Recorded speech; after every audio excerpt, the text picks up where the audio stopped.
Salut à tous, j'espère que vous allez bien. Alors, si c'est la première fois que tu me découvres, je te demanderai de t'abonner, d'activer la cloche des notifications, de liker, de partager massivement la vidéo et de nous laisser également des commentaires.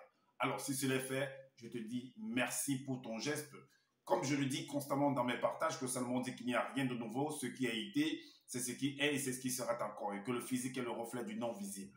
Le Créateur, par son verbe, parle tantôt d'une manière, tantôt d'une autre, et l'on y prend pour un garde. Alors, toi qui m'écoutes aujourd'hui, si tu ne prenais pas garde autrefois, dès à présent, commence à prendre garde par rapport à ce que tes yeux peuvent voir, tes oreilles peuvent entendre, tes sens peuvent capter au travers de la nature. Analyse bien la situation, retiens ce qui est bon et transmets-le à tes enfants afin qu'ils puissent sortir de l'ignorance.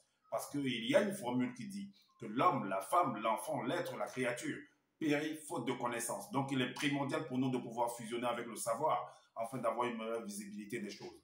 Et encore, nos pères, nos mères, dans les temps d'autrefois, ont toujours eu à pu leur dire, pas des métaphores, des énigmes, des paraboles, des dictons, des proverbes, en utilisant les éléments de la faune et de la flore. Et ils ne peuvent pas aller au-delà, car la loi du Créateur le veut ainsi. Nous sommes tous contenus dans un globe, je dis bien et je pèse mes mots, personne ne peut sortir et ne peut y entrer.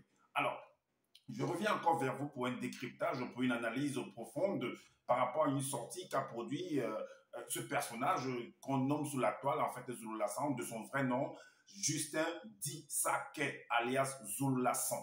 Alors, il a fait une vidéo par rapport à la sanctification. Alors, nous allons entrer dans ce sujet et nous allons développer, analyser, afin de vous faire comprendre ce qui en est.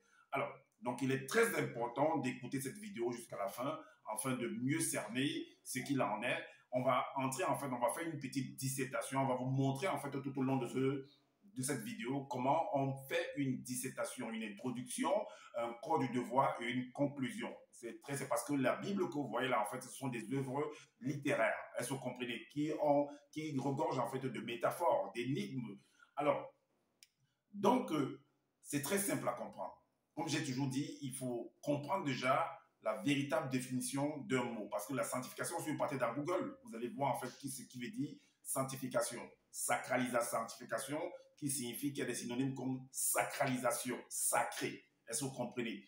Alors, donc, il est parti en fait pour pouvoir expliquer sa sanctification, ou alors, c'est un sujet que beaucoup de personnes en fait qui se donnent des titres comme enseignants ont eu à élaborer. Est-ce que vous comprenez? Mais tout au long de ce partage, vous allez comprendre réellement que c'est quoi la sanctification.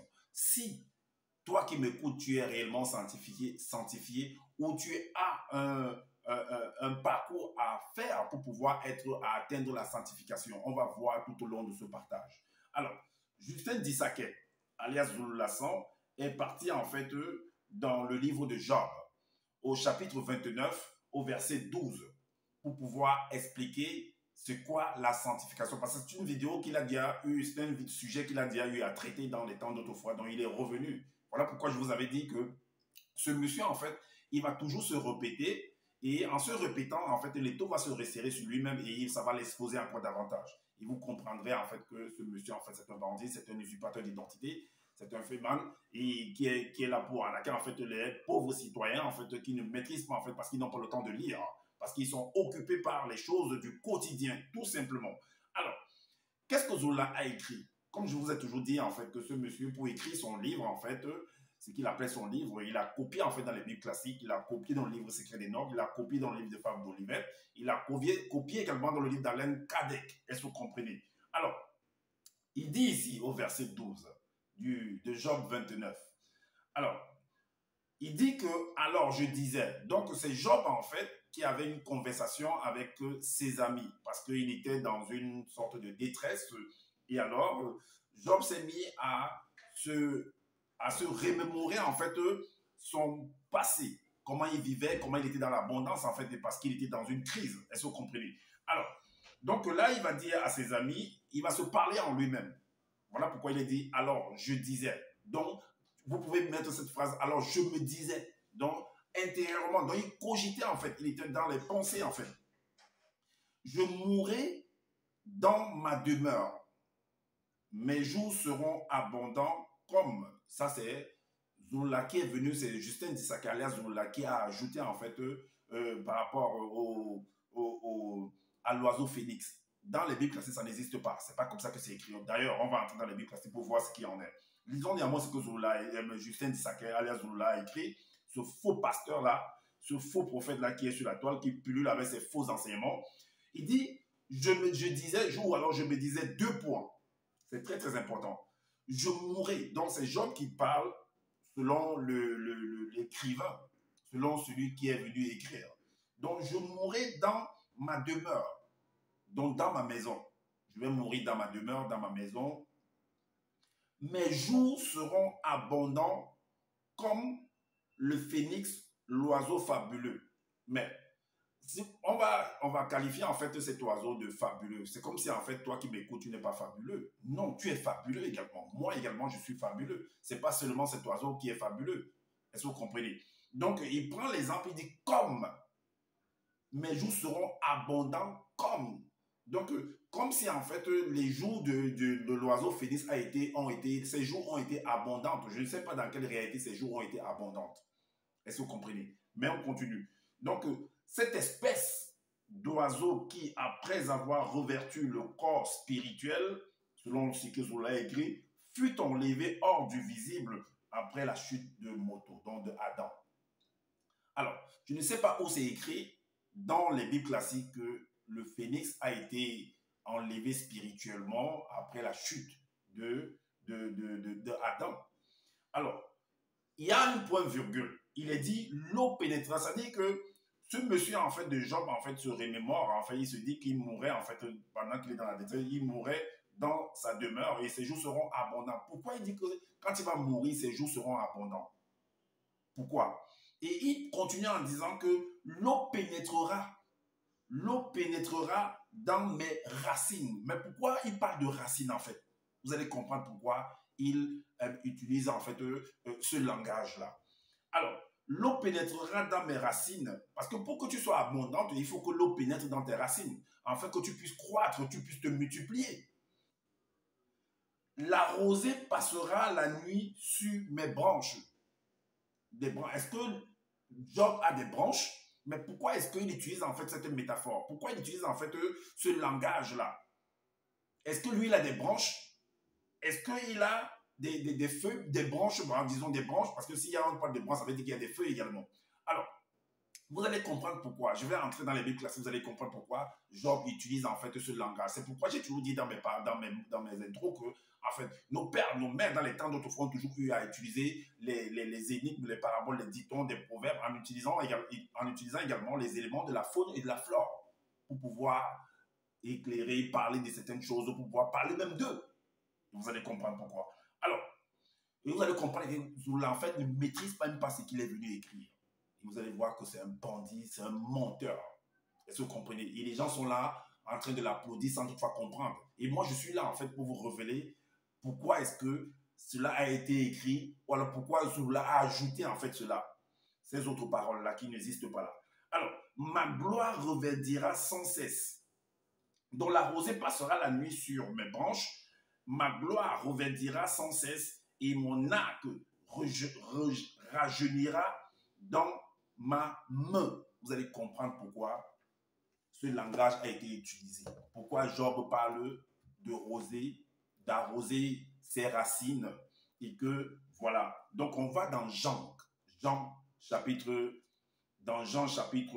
12 au verset 24 pour entrer vraiment dans la révélation afin de comprendre pourquoi est-ce que Job utilise cette métaphore-là. Pourquoi il va symboliser en fait son être par des branches, par des racines, et ainsi de l'eau qui va venir l'arroser. Alors, il est dit dans Jean chapitre 12 au verset 24. 12 au verset 24, il est dit, en vérité, je vous le dis, si le grain de blé qui est tombé en terre ne meurt, il reste seul. Mais s'il meurt, il porte beaucoup de fruits. Il porte beaucoup de fruits. Donc, il faut mourir. Et la mort, c'est la naissance. La naissance, c'est la mort. C'est pourquoi dire que tout ça, c'est un jeu de mots. Il faut maîtriser les synonymes pour comprendre cela. Il faut voir l'action de chaque mot pour comprendre en fait l'action de la véritable définition de chaque mot. Est-ce que vous comprenez? Qu'on ne vienne pas vous manipuler en fait. Est-ce que vous comprenez? Alors, donc, pour qu'un être, pour qu'une graine, parce que la graine, c'est une créature, au même titre également que moi, toi qui m'écoutes, une graine, parce que la graine, c'est une semence, et nous sommes une semence également. Alors, pour qu'elle meure, mourir veut dire vivre, hein? Ah oui. Donc, pour qu'elle meure, il faut qu'on l'enterre. Il faut qu'elle disparaisse, afin qu'elle produise des fruits davantage. C'est pourquoi Job utilise en fait cette métaphore d'arroser ses racines, que la rosée sera sur ses branches, parce qu'il va falloir, et qu'il mourrait dans son nid. Donc maintenant, alors, si on lit par exemple dans le livre de Job, on va dans le livre de même chapitre, au chapitre 24, alors on peut dans le livre pour voir ce que Job a, ce qu'il écrit dans le livre de la Bible classique par rapport à ce même verset. Il est dit au verset 18, Job chapitre 29, mais au verset 18, il est dit, alors je me disais, je mourrai dans mon nid. Cette version aussi est dit dans mon nid. Donc on prend l'exemple, le nid en fait, quand on parle de nid, on fait directement allusion aux oiseaux. Est-ce que vous comprenez? Voilà pourquoi Zolola est parti prendre en fait on va dire le statut en fait, ou alors le récit, les paroles en fait voilà, la symbolique de l'oiseau phénix pour venir injecter en fait dans ce verset. Parce qu'on parle ici du nid. Est-ce que vous comprenez? Là où comment il a fait le jeu en fait. Donc alors, je me disais, je mourrai dans mon nid. C'est Job qui parle. Dans mon nid. Alors, mes jours seront abondantes comme le sable. Comment se fait-il que tu vas mourir dans ton nid et puis tes jours seront abondants? Donc, étant dans la terre là-bas, parce que si tu meurs dans ton nid, il va falloir qu'on t'enterre. Donc, dans la terre là-bas, tes jours vont encore abonder. Tu vas encore te multiplier. Voilà pourquoi j'ai pris Jean 12 au 24. Parce que l'homme est une semence, est une graine. Lorsqu'elle est plantée, ça symbolise qu'elle est morte. Et quand elle va mourir, elle va être arrosée, les racines vont être arrosées. Et la rosée va se retrouver sur ses feuilles parce qu'elle a déjà germé en fait. Et elle va produire beaucoup parce que nos pères ont utilisé tous les éléments de la faune et de la flore pour s'exprimer, tout simplement. Alors, donc, le verset disait, l'eau pénétrera dans mes racines, la rosée passera la nuit sur mes branches. Ma gloire reverdira sans cesse et mon arc rajeunira dans ma main. Est-ce que vous comprenez? Maintenant, on va aller dans 1 Corinthiens.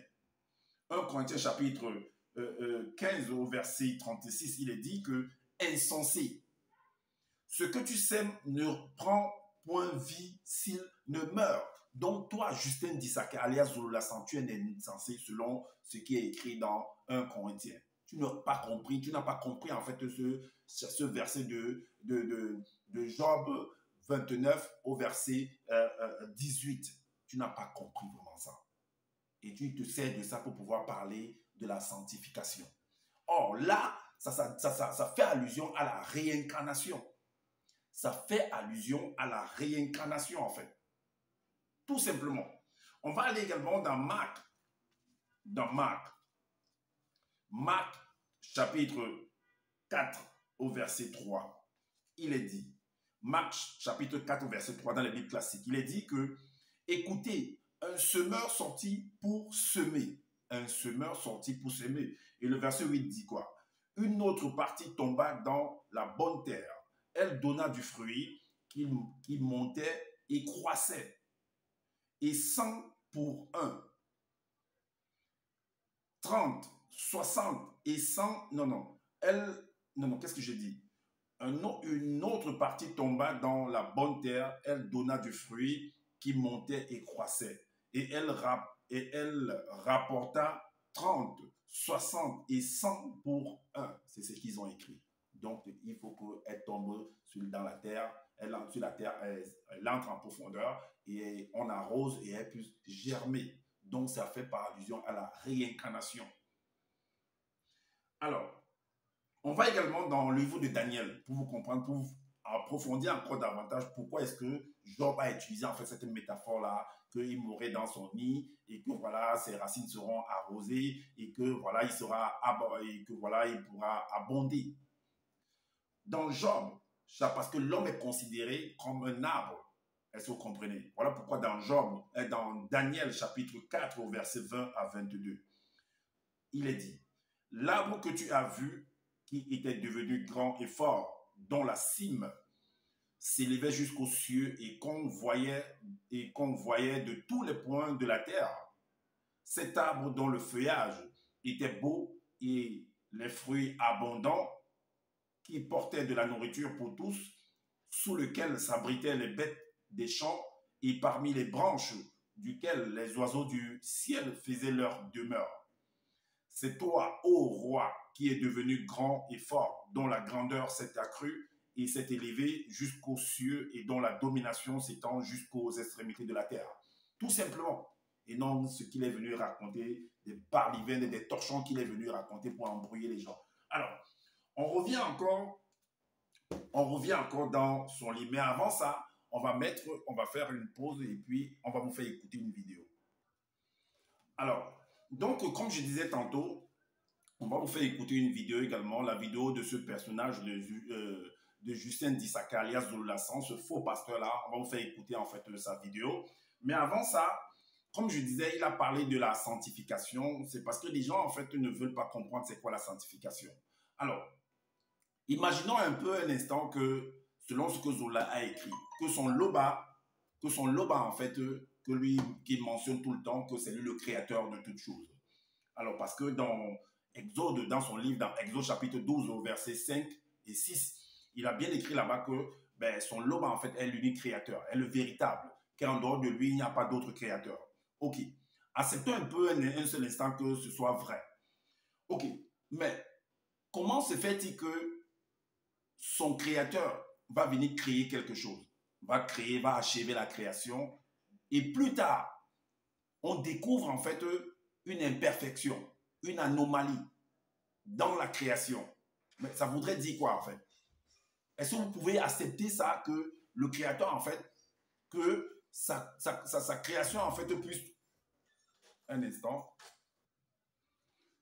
Donc je disais tantôt que vous imaginez un peu que, parce que Zola parle de la sanctification et que il donne des étapes en fait selon lui, que voilà, et il y a beaucoup de personnes également qui viennent parler en fait par rapport à la sanctification, qu'il faudrait en fait que il y a des étapes en fait à suivre pour pouvoir pour atteindre en fait la sanctification. Pourtant, je vais vous démontrer avec le livre de Zola que la création en fait est déjà sanctifiée. La création est déjà sanctifiée.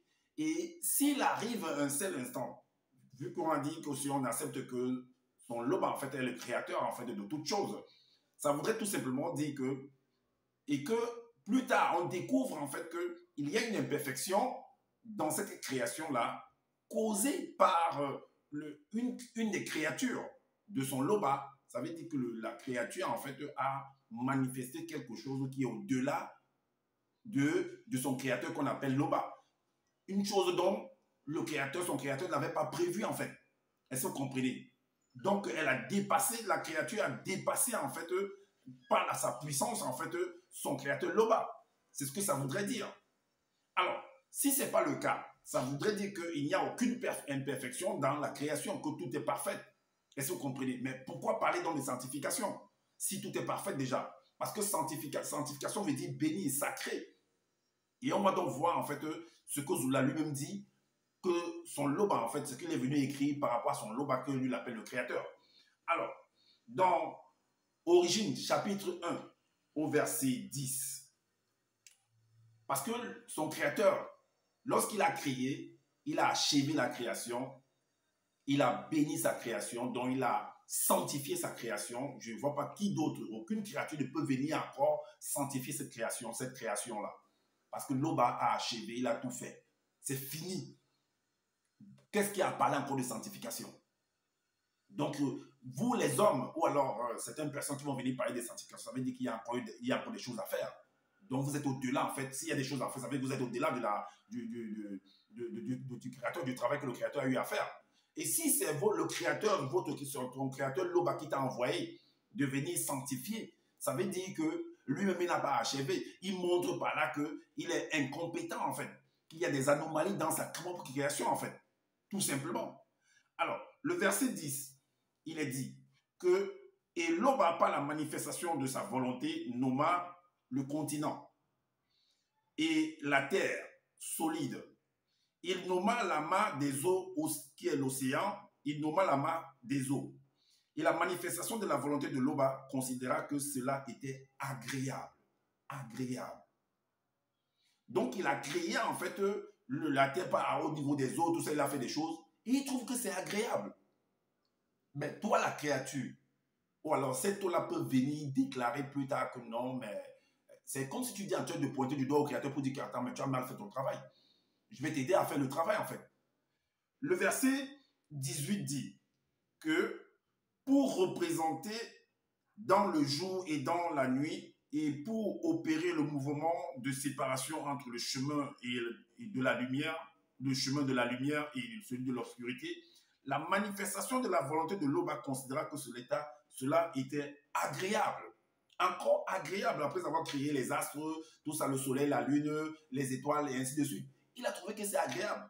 Mais toi, le soleil ou bien la lune ou bien les étoiles vont venir dire que non, il y a un problème auprès de nous, il va venir pointer le doigt au créateur pour lui dire ça. Quand lui trouve que c'est agréable, mais ce n'est pas lui le chef, ce n'est pas ton Loba qui est le chef. Donc, la créature, le soleil va venir sanctifier, par exemple, il ne sait pas, la lune ou bien les étoiles pour dire que mais je te sanctifie, tout ça et tout, soit disant que ce que le créateur a fait, ben, il y a une imperfection là-dedans. Ah bon? On continue. Au verset 21, il est dit que la manifestation de la volonté de l'Oba créa différentes formes de légions de créatures aquatiques selon leur espèce, mâles et femelles, ayant plusieurs apparences par rang et par catégorie. Des volatiles de petite et moyenne taille selon leur espèce, en fonction de leur rapidité, force, capacité et puissance. Et la manifestation de la volonté de l'Oba considéra que cela était agréable. Agréable. On continue. Le verset Origine chapitre 2 au verset 3, il est dit que c'est parce que après avoir créé toutes ces choses-là, il est venu maintenant sur l'homme, il a créé tout et tout. C'est pourquoi il est dit qu'à le septième jour, dans d'autres versets bibliques, on dit que le septième jour, le sixième jour, qui s'est reposé, tout ça et tout et tout. Mais alors, il va tout créer et toi, l'homme, tu es en train de vivre après un temps, tu commences à dire que non, eh ben, tu dis que tu vas sanctifier les gens ou que tu vas les enseigner à pouvoir être sanctifiés. Donc, tu vas les purifier. Comme si la création n'était pas purifiée déjà. Comme si ton Loba, en fait, n'avait pas fait le bon travail, en fait. Mais vous vous imaginez un peu? Je m'adresse à ce Justin Dissaké, alias Lassan, ce faux pasteur-là, et également à tous ceux qui vont venir parler de la sanctification, là, en fait. Que vous êtes tous des manipulateurs. Vous êtes tous des manipulateurs, je le dis et je pèse mes mots. Alors, il faut savoir analyser chaque sujet afin de comprendre les zones d'ombre qui sont dans ce sujet-là, tout simplement. Alors, réveillez-vous. Alors, il est dit au verset chapitre, Origine chapitre 2, c'est lui qui a écrit, hein? Origine chapitre 2, verset 3, il est dit, c'est pourquoi la manifestation de la volonté de l'Oba béni et sanctifié veut dire bénir. Sanctification, c'est bénir en fait. Est-ce que vous comprenez? Donc, il a béni sa création en fait. Et toi, une pauvre arriviste comme toi, Justin Dissaké, tu vas venir dire que la création n'est pas sanctifiée. Tu vas venir dire que X ou Y n'est pas sanctifié. Tu vas venir dire que peut-être moi ou bien celui qui va t'écouter va dire que cette personne n'est pas sanctifiée. Mais tu es qui pour dire des choses comme ça? Tu n'as rien compris même. Tu viens, tu te permets de venir faire des enseignements et tu dis que tu es le seul enseignant. Tu es l'envoyé de l'Oba. Quel envoyé de l'Oba? Quel Loba même tu racontes même? On lit des torchons que tu es venu écrire là. Tu ne sais même pas ce que tu es venu écrire. C'est pas possible. Mais ceux qui sont avec toi, qui sont en train de lire là, qui ne comprennent pas, moi je suis là pour vous faire comprendre les choses. De mieux analyser, comme vous n'avez pas le temps de lire. Alors, c'est pourquoi la manifestation de la volonté de l'Oba bénit par son verbe depuis la première et la septième manifestation phénoménique en bénissant, à jamais, en bénissant à jamais. Et toi, Zoula, tu vas venir dire que tu sanctifies quoi? On dit bénissant à jamais et sanctifier veut dire bénir. À jamais, l'existence symbolique comme étant l'époque de son retour à son état primitif après l'entier accomplissement de l'acte souverain dont il avait créé le dessein par la puissance de son saint et mystérieux verbe. Donc voilà le septième, tout est créé déjà. Tout est créé et béni et sanctifié. Vous venez faire quel travail encore? Quel est-ce que vous venez faire là? Voilà des torchons que je vous... Et pour la supercherie, voici ce que Zola écrit dans le livre d'Esther. Pour vous montrer encore que tout est sanctifié, tout est équilibré. Donc il n'y a rien à faire. Que tu fasses, peu importe ce que tu fais sur la terre, sur cette terre-ci, tu es sanctifié, je le dis et je pèse mes mots. C'est ce que vous-même vous êtes venu écrire. C'est ce que tu as écrit, Justin Dissaker. Je dis, peu importe, même celui qui tue, il est sanctifié. La mort, la tuerie, les guerres, tout ça c'est sanctifié. Une créature ne peut pas venir produire ce que le créateur n'a pas permis de faire. Ce n'est pas possible. Si tu fais ce que le créateur n'avait pas prévu, ça veut dire que tu es allé au-delà en fait du créateur. Et il n'est plus créateur unique. Tout simplement. Ça veut dire que sa créature l'a rivalisé, l'a même dépassé. Voici ce que Zola lui-même a écrit pour vous montrer que tout ce que je suis en train de dire là est cohérent. Zola lui-même dit quoi dans le livre d'Esther? Donc, vous allez venir sanctifier quoi encore? Tu vas venir parler quoi de sanctification à un Justin Dissaker? Voici ce que lui dit ici. Il dit, dans le livre d'Esther, dans le chapitre 4 au verset 29, voici ce que Justin Dissaker a écrit à l'air Zola Lassan. Il dit, chaque élément du réel dans le monde d'homme est équilibré par son contraire, afin de maintenir la fluidité non visible du courant mystérieux, afin de maintenir. Et toi, tout est maintenu, tout est en équilibre, tout est béni, tout est sanctifié. Et tu viens parler de quelle sanctification? Que non, l'autre, tu vas venir dire que l'autre il est impur, l'autre est impur, tout ça, que non, on a besoin de sanctification. Quelle sanctification? Arrêtez vos bêtises, petits escrocs de pacotille. Vous parlez de quelle sanctification? Vous parlez de quoi? Tu parles de quoi, Justin Dissaker? Tu n'importe quoi. Alors, je vais vous faire écouter ce que lui-même il a dit. Vous allez entendre des parlivènes. Je viens de lire là, vous avez entendu ce qu'il a dit, ce qu'il a écrit. On va dans sa vidéo, vous allez voir ce qu'il a dit là. On va aller dans sa vidéo. Vous allez voir ce qu'il a dit. On va écouter, on va calibrer et on va voir ce qu'il en est. On va calibrer à 3,50.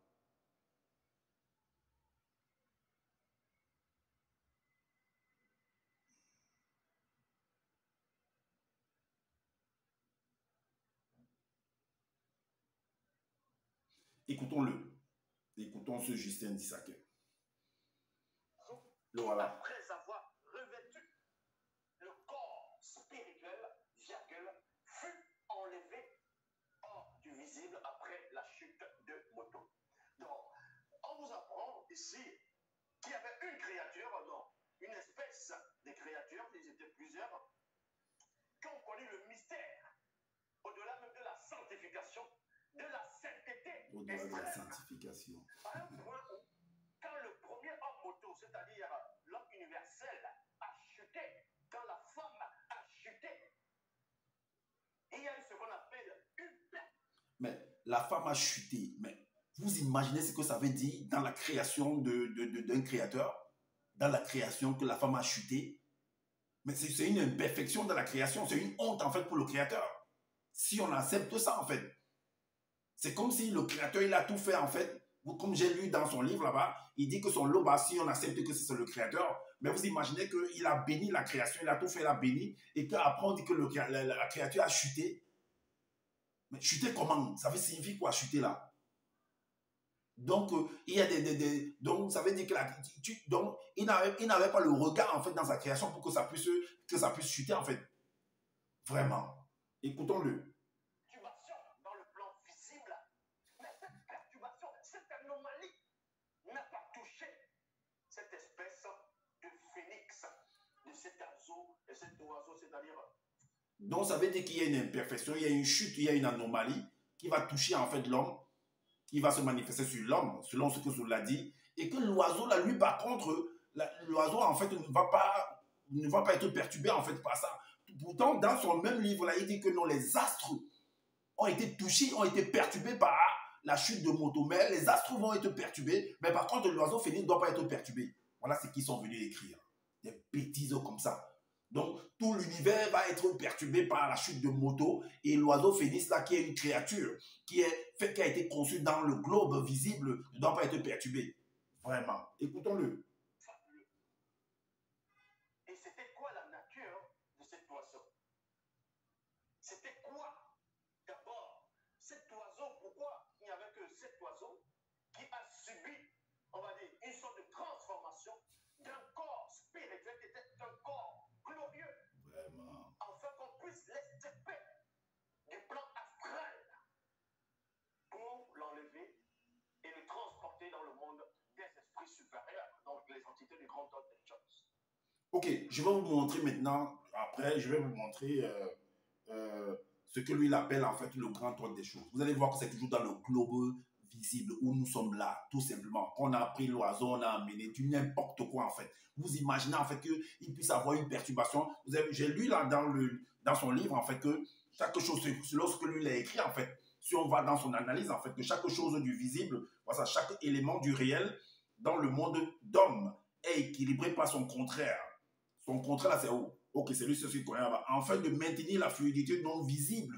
Non visible. Donc le visible et le non visible sont en équilibre en fait. Parce que sont équilibrés. C'est ce que lui-même a écrit. La fluidité non visible du courant mystérieux. Alors, de quelle chute vous parlez alors? Puisque tout est en équilibre. Ça revient à ce que dans la septième manifestation, ton loba en fait a béni en fait voilà l'existence en fait toute sa créature. Donc loba a sanctifié. Si on accepte que c'est ton loba qui est le créateur. Mais qu'est-ce que tu racontes? Alors, allons voir en fait par rapport à le grand ordre des choses, puisque lui dit que l'oiseau a été enlevé dans le grand ordre des choses, tout ça et tout et tout. Allons voir. Qu'est-ce qu'il a dit dans Origine chapitre que vous allez comprendre que le grand ordre des choses, j'ai déjà utilisé ce verset pour pouvoir démontrer cela. Je le fais encore maintenant dans cette vidéo-ci. Dans Origine chapitre 27, à partir du verset, on va lire le verset 27. Il a dit quoi? Tindi eut une vision incroyable.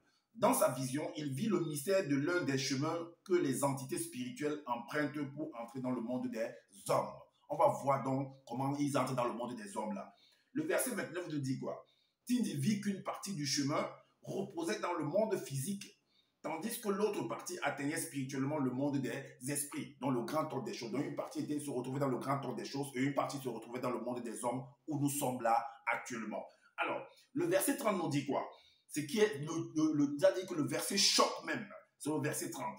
Il dit, et voici que les entités, il a vu comment les entités étaient en pleine activité en fait. Ils étaient en train de se mouvoir. Voici ce qu'il dit. Et voici que les entités spirituelles d'une très très grande puissance, venant du grand ordre des choses, montaient et descendaient. Mais le grand ordre des choses finalement c'est où? Justin du Sacquet. C'est sur la terre parce que tu dis qu'une partie reposait sur la terre. Donc la base était sur la terre et le sommet était dans le grand ordre des choses. Mais comment se fait-il que les entités du grand ordre des choses là, quand Jacob les voyait, ou quand tu appelles Tindi, eux ils montaient et ils descendaient. Ils montaient et ils sortaient d'où là-bas en bas. Donc voilà ce qu'ils sont venus écrire. En fait, de venir arnaquer les pauvres citoyens qui n'ont pas le temps de lire, qui sont là, qui ont soif en fait parce qu'ils sont des attardés mentaux, parce qu'ils ne savent pas comment on va dire, se prendre en charge. Ils vont se livrer en fait sur on va dire comme ça, des gourous. Ils vont se livrer. Moi aussi, j'étais comme ça. Mais à force de lire, à force de fouiller, parce qu'avant même que je ne rencontre Justin Dissaquet, j'ai fait beaucoup de mouvements. J'étais dans l'église catholique, j'étais dans le néo-catéchuménal, j'étais dans des communautés avec des prêtres. J'ai fait également de l'exorcisme en fait. Oui, j'ai fait de l'exorcisme. Donc je connais tous ces manigances-là. Donc voilà pourquoi quand j'étais avec Justin Dissaquet, j'ai appris, j'ai compris beaucoup de choses encore, en plus de ce que j'avais déjà. Voilà pourquoi je peux me permettre de venir devant vous afin de pouvoir dévoiler, exposer toute cette façon de pouvoir opérer, tout simplement. Alors, comme je le dis constamment que je n'ai pas la science infuse. Si vous trouvez qu'il y a des manquements par rapport à ce que je viens de dire, dites-le en commentaire, sinon faites des vidéos pour pouvoir éclairer les uns et les autres. Et également, abonnez-vous à ma chaîne, activez la cloche des notifications et likez, partagez cette vidéo, c'est afin d'exposer en fait ce personnage de Justin Dissaquet alias Zulu Lassan, ce bandit de grand chemin, ce faux pasteur, ce faux prophète-là qui est venu sur la toile en train de purler, de raconter du n'importe quoi, de la pourriture. Oui. Et prenez soin de votre famille. Prenez soin de votre santé car c'est important pour le combat futur. Et je vous dis à bientôt pour une prochaine vidéo. Ciao.